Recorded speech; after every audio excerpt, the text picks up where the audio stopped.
सिर्फ डेसिमल के पहले तक की वैल्यू जो भी होगी वो आपको देगा। तो ये पर्टिकुलर चीज़ आप थोड़ा सा ध्यान से देखिएगा। देखो इसका आउटपुट आ रहा है 8।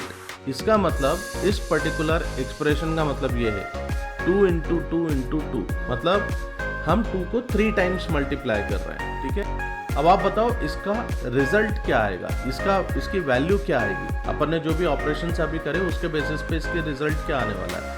तो आप जल्दी से इसको इवैल्यूएट करो और मेरे को कमेंट सेक्शन में लिख के बताओ कि इसका आंसर क्या आएगा। हाय एवरीवन, सो अब यहाँ पे हम कुछ बेसिक कंसेप्ट की सीरीज़ के अंदर हम मैथ ऑपरेशंस के बारे में भी समझ लेते हैं, क्योंकि ज़रूरी होता है यार, कुछ ऐसे साइंस होते हैं जो आपको पता होना चाहिए कि किस तरीके से काम किया जाता है उसके ऊपर, और किस पर्टिकुलर साइन का क्या मतलब होता है ये भी आप देख लो। ठीक है, चलो तो यहाँ पे से देखो मैं फटाफट यहीं पे काम करना शुरू करता हूँ। देखो आपको समझ में आ जाएगा।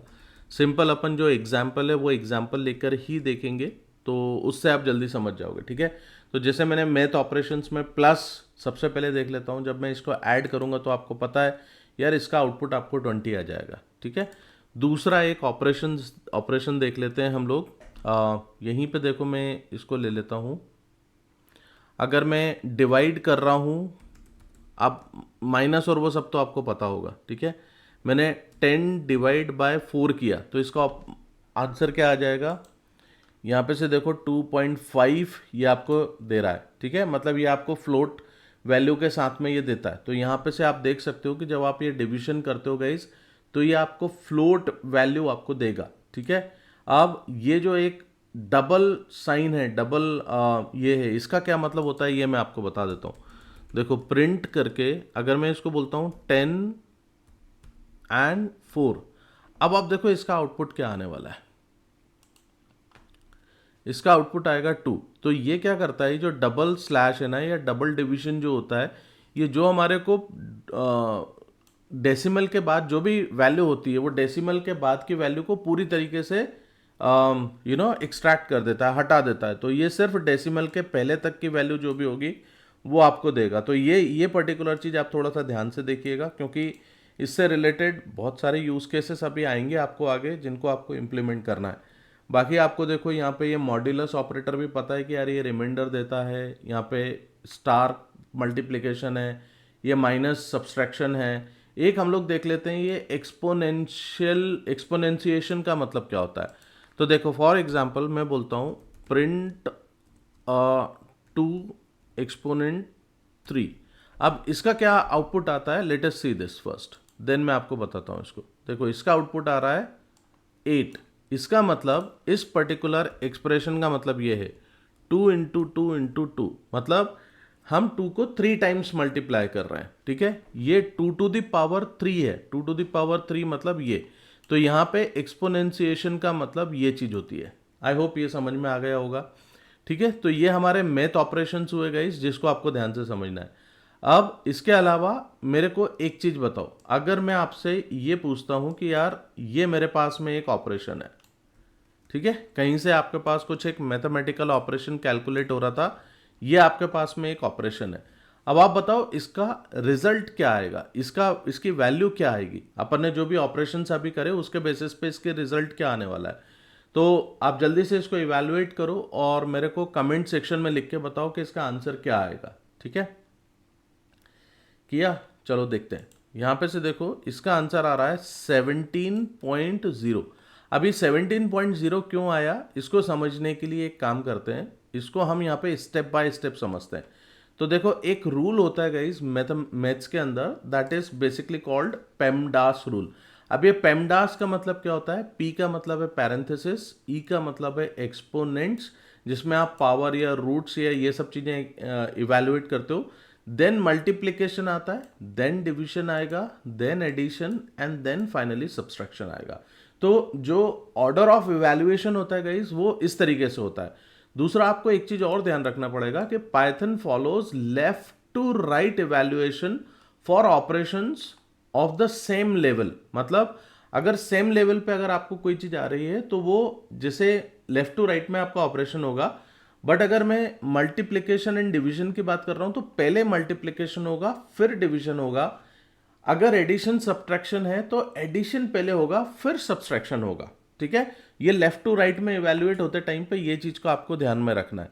अब ये कैसे इवैल्यूएट हो रहा है इसको समझाने के लिए मैं आपको एक काम करता हूं, इसको स्टेप बाय स्टेप चीजें बताने की कोशिश करता हूं। देखो यहाँ पे क्या हो रहा है गाइस, आपका एक्सप्रेशन है ये, ठीक है। अब देखो इस एक्सप्रेशन के हिसाब से सबसे पहले मेरा पैरेंथेसिस एग्जीक्यूट होना चाहिए, क्योंकि इसके अंदर पैरेंथेसिस यहाँ पे दिया हुआ है, ठीक है।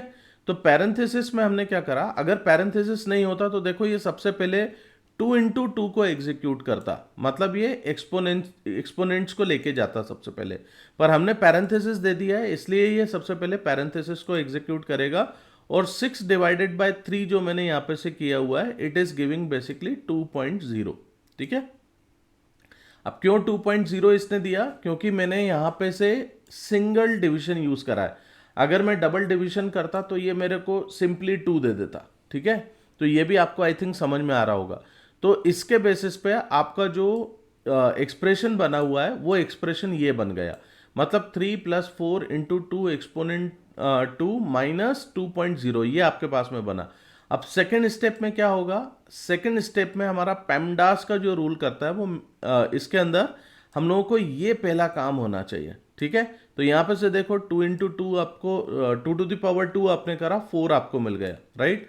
तो यहाँ पे अब आपका जो ये एक्सप्रेशन बचा वो क्या बचा, 3 + 4 × 4 - 2.0, ठीक है। ये देखिए ये वाला एक एक्सप्रेशन आपका बच गया था। देन आपने इसमें मल्टीप्लीकेशन, अब हमारे पास में क्या क्या बचा हुआ है वो देख लेते हैं। तो 3 + 4 × 4 - दिस, तो 4 का प्रेफरेंस ज़्यादा है, देन इट विल बिकम 16, तो यहाँ पे आपको 16 हो गया। अब देखिए अब मेरे पास में सेम लेवल हो गया, तो मैं यहाँ पे से माइनस करूंगा कि प्लस करूंगा सबसे पहले। तो लेफ्ट टू राइट होने की वजह से एडिशन एंड सब्ट्रैक्शन एक ही लेवल पे आ रहे हैं, तो सबसे पहले एडिशन हो जाएगा। तो यहाँ पे ये 16 + 9 दैट इज 19, ठीक है। अब 19 - 2.0 दैट इज 17.0, तो जो आपका आंसर आया है दैट इज 17.0। आई होप आपको ये चीज समझ में आई होगी कि यार ये किस तरीके से काम करता है, ठीक है। एक छोटा सा आप लोगों के लिए एक टिप है जो आप ध्यान रखिएगा कि जब कभी आप चाहते हो कि यार कोई एक पर्टिकुलर चीज को मेरे को पहले एवेल्युएट करना है, तो आप पैरेंथेसिस को एक्सटर्नली यूज करो अलग से, आप एज्यूम मत करो कि यार ये पर्टिकुलर चीज पहले होगी। जैसे फॉर एग्जाम्पल यहाँ पे अगर मैं ये बोलता हूँ कि यार मैं ये चाहता हूँ कि अगर मैं 3 + 4 × 2 करता तो ऑब्वियसली ये पहले 4 × 2 मेरे को रिजल्ट देता, ठीक है। बट पेमडास के थ्रू हम क्या कर सकते हैं, अगर मैं पैरेंथेसिस में यहाँ पे लगा दूंगा तो 3 + 4 पहले इवेल्युएट होगा, देन इसके बाद में ये × 2 करेगा, राइट। तो आई होप ये बेसिक मैथमेटिक्स आपको समझ में आ गया होगा, इसको आप ध्यान से करिएगा। अब हम नेक्स्ट एक काम करते हैं मैं कुछ असाइनमेंट्स आपको दे रहा हूं, ये असाइनमेंट्स आप करिएगा। ये देखिए सबसे पहले डिस्काउंट कैलकुलेटर पे काम करो, input original price and discount, calculate the final price after applying the discount. तो ये आई होप आपको समझ में आएगा। गूगल के थ्रू ज़्यादा मत जाना गाइस कि डायरेक्टली गूगल पे छाप दिया और इसका आउटपुट लेके आ गए, दैट इज़ रॉन्ग, है ना। चैट जीपीटी पे भी मत जाओ, क्योंकि अभी सबसे पहले आपका पर्पस ये होना चाहिए कि आपको बेसिक समझ में आना चाहिए। देखो मैं चाहूँ तो मैं आपको डायरेक्टली कोई एक प्रोजेक्ट उठा के उसके ऊपर काम करके दिखा सकता हूँ, but that is not my intention. मेरा इंटेंशन ये है जैसे मैंने धीरे धीरे सारी चीज़ों को सीखा समझा हुआ है वैसे मैं आपको सिखा रहा हूँ। It will take little time but trust me you will be learning lot of things from here guys, ठीक है। तो इसको थोड़ा सा ध्यान से देख लो, समझ लो और इन सारी चीज़ों को करो। चलो नेक्स्ट देख लो, लोन ईएमआई एक ब्रेकडाउन करके एक एप्लीकेशन छोटे से बनाते हैं। Take loan amount, annual interest and tenure and calculate the simple interest, monthly EMI and total amount. ये आपको पूरा एक कैलकुलेट करना है कि अगर आप ये वैल्यू लेते हो तो उसका सिंपल इंटरेस्ट कितना आएगा, सिंपल इंटरेस्ट के हिसाब से उसका मंथली ईएमआई उसको कितना चार्ज करेंगे अपन, और टोटल उसको फाइनली कितना अमाउंट पड़ेगा पूरा पे करके, ठीक है। तो ये सब आना चाहिए। नेक्स्ट एक पिज्जा स्लाइस डिवीजन वाला एक एग्जांपल मैं आपको दे रहा हूँ, उसको करो। सो input total slice and number of people, मतलब कितने लोग हैं, कितने स्लाइस हैं, और इसके हिसाब से use double division operator and modular operator to print how many slice each get and how many are left. कितने स्लाइस किसको मिलेंगे और कितने बचेंगे, इनका यूज करके आपको बताना है, ठीक है। सो आई होप गाइज ये भी आपको समझ में आ रहा होगा। तो आई होप यार इतनी चीज़ें अच्छे से अगर आप सीख लोगे तो काफ़ी कुछ समझ में आ जाएगा। अगर आप चाहते हो कि इसका क्विज हम लोगों को अटेम्प्ट करना चाहिए तो मेरे को कमेंट सेक्शन में बताओ, देन मैं इसका क्विज भी आपको दिखाऊंगा। अदरवाइज हम लोग एक नेक्स्ट टॉपिक के ऊपर मूव करेंगे एंड वहाँ से फिर हम काफ़ी सारी नई चीज़ों को समझेंगे, ठीक है। सो मैं आपको बता देता हूँ मेरा नेक्स्ट टॉपिक क्या है जिसके ऊपर मैं काम करने वाला हूँ। सो अगला टॉपिक जो आएगा guys that is basically the एक हैंड्स ऑन सेशन, जो हम एक बीएमआई कैलकुलेटर के ऊपर एक सिंपल सा हैंड्स ऑन करेंगे। जितना अभी तक हम लोगों ने सीखा है data type, type error and mathematical operations को लेके, और यहाँ पे हम एक छोटी सी एक एप्लीकेशन बनाएंगे, ठीक है। और इस एप्लीकेशन के अंदर आप काफ़ी सारी इन सारी चीज़ों को आप इंप्लीमेंट करके देख सकते हो। तो ये सब पर्टिकुलर चीज़ों को आपको देखना है। फिर बाद में हम उसके बाद एक नंबर मैनिपुलेशन के ऊपर जाएंगे, बट सबसे पहले हमारा नेक्स्ट टॉपिक आने वाला है बीएमआई कैलकुलेटर। सो बने रहो गाइस इसमें और इन चीज़ों को सीखो, काफ़ी अच्छा सीखने को आपको मिलेगा। चलो थैंक यू वेरी मच।